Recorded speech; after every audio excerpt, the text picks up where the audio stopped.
आज 7 अप्रैल है, world health day. इस साल का मुद्दा है सबके लिए स्वास्थ्य, यानी कि हेल्थ फॉर ऑल।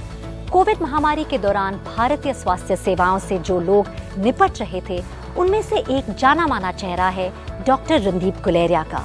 हाल में इन्फ्लुएंजा के बढ़ते मामलों के बीच हमने उनसे वायरस के बारे में जानना चाहा और हम उनसे अपना बचाव कैसे कर सकते हैं। मेरा पहला सवाल होगा, why is it important to understand जो एवोल्यूशन है वायरसेस के लिए, वो समझना क्यों ज़रूरी है और ह्यूमन बींग्स पर, हम इंसानों पर इसका क्या असर पड़ता है? तो ये समझना बहुत ज़रूरी है कि जो वायरसेस हैं वो इस धरती पे ह्यूमन से पहले से इस धरती पे प्रेजेंट थे, और उनका जो एवोल्यूशन है वो आजकल बहुत इंपॉर्टेंट हो गया, क्योंकि हम बहुत ज़्यादा वायरल इन्फेक्शन देख रहे हैं और उसके कई कारण हैं।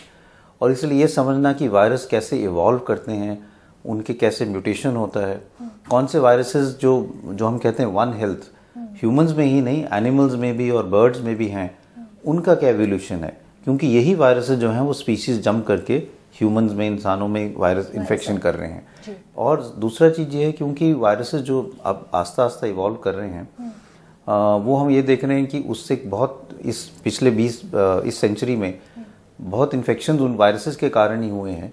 तो इसके समझना बहुत ज़रूरी है, क्योंकि उसी को समझ के हम 2-3 चीज़ें कर सकते हैं। एक प्रिवेंशन के लिए हम आगे क्या कर सकते हैं, हम दवाइयाँ नई कैसी बना सकते हैं, जो एंटीवायरल ड्रग्स हैं जो वायरल इन्फेक्शन के लिए हम ट्रीटमेंट के लिए हमें कामयाब होंगी, और वैक्सीन्स क्या बना सकते हैं जो आगे के लिए कामयाब होंगी जैसे ये वायरसेस इवॉल्व करेंगे।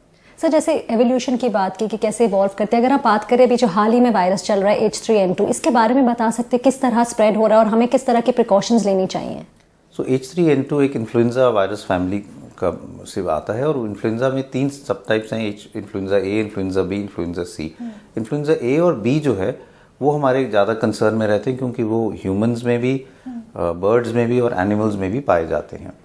H3N2 एक नया वायरस नहीं है, ये काफ़ी समय से हैं, और अगर हम ICMR का डेटा भी देखें तो कुछ केसेस H3N2 के कई सालों से हम पिकअप कर रहे हैं, लेकिन अब ये वायरस एक डोमिनेंट वायरस बन गया, मतलब ये ज़्यादा केसेस कर रहा है इन्फ्लुएंजा के।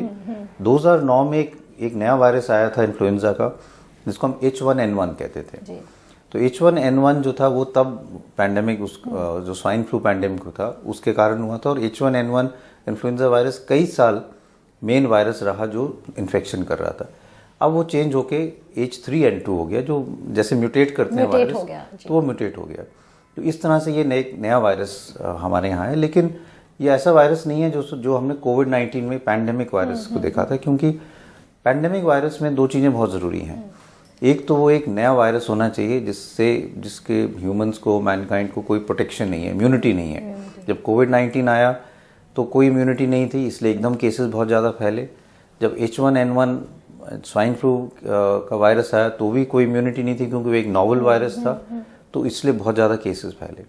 दूसरा, वायरस में ये एबिलिटी होनी चाहिए कि ह्यूमन टू ह्यूमन स्प्रेड, एक व्यक्ति से दूसरे व्यक्ति में एकदम फैल जाए, जिससे जैसे कोविड में था, तो इसलिए फिर केसेस बढ़ते हैं। अगर वायरस फैल नहीं सकता एक व्यक्ति से दूसरे व्यक्ति में, तो आगे वो चेन नहीं बनती और केसेस ज़्यादा बढ़ते नहीं, और हमें आउटब्रेक्स या पैंडेमिक्स नहीं होता। सर, किस तरह हम अपने आप को इनसे प्रोटेक्ट कर सकते हैं, प्रिवेंट कर सकते हैं, और हाइजीन का क्या रोल प्ले करता है इस पूरे प्रिवेंशन के दौर में?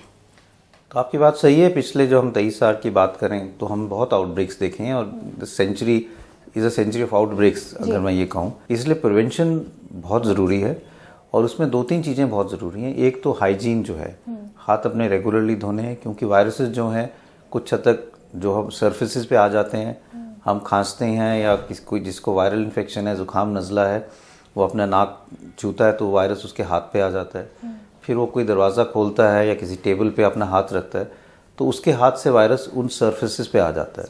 तो हाथ धोना बहुत ज़रूरी है, स्पेशली जब आप ऐसे कहीं बाहर जाते हैं और किसी सरफेस को टच करते हैं, नॉब को टच किया, या मेट्रो में जा रहे हैं, रेलिंग को छुआ है, तो अपना हाथ रेगुलरली धोएं, सैनिटाइज़र अपना साथ लेके जाएं।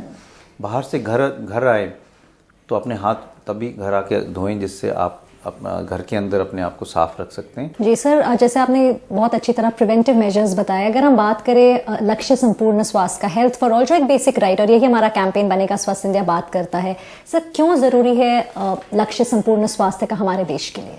हाँ, तो एक चीज़ मैं पहले कहना भूल गया था कि साथ साथ वैक्सीन करना भी बहुत ज़रूरी है कि हमें अपनी वैक्सीनेशन भी करनी चाहिए। कोविड के लिए भी, इन्फ्लुएंजा के लिए भी वैक्सीन है, तो वैक्सीन भी लगा लेनी चाहिए।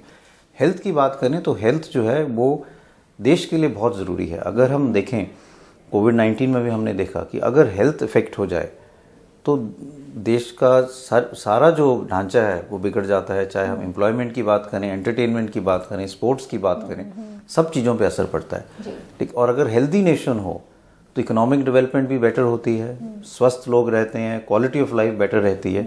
इसलिए हेल्थ का बहुत ज़्यादा रोल है और मैं ये कहूँगा कि preventive health is better than curative health. आपने हमसे बात की, अपनी एक्सपर्टीज शेयर की, बहुत बहुत धन्यवाद। Thank you.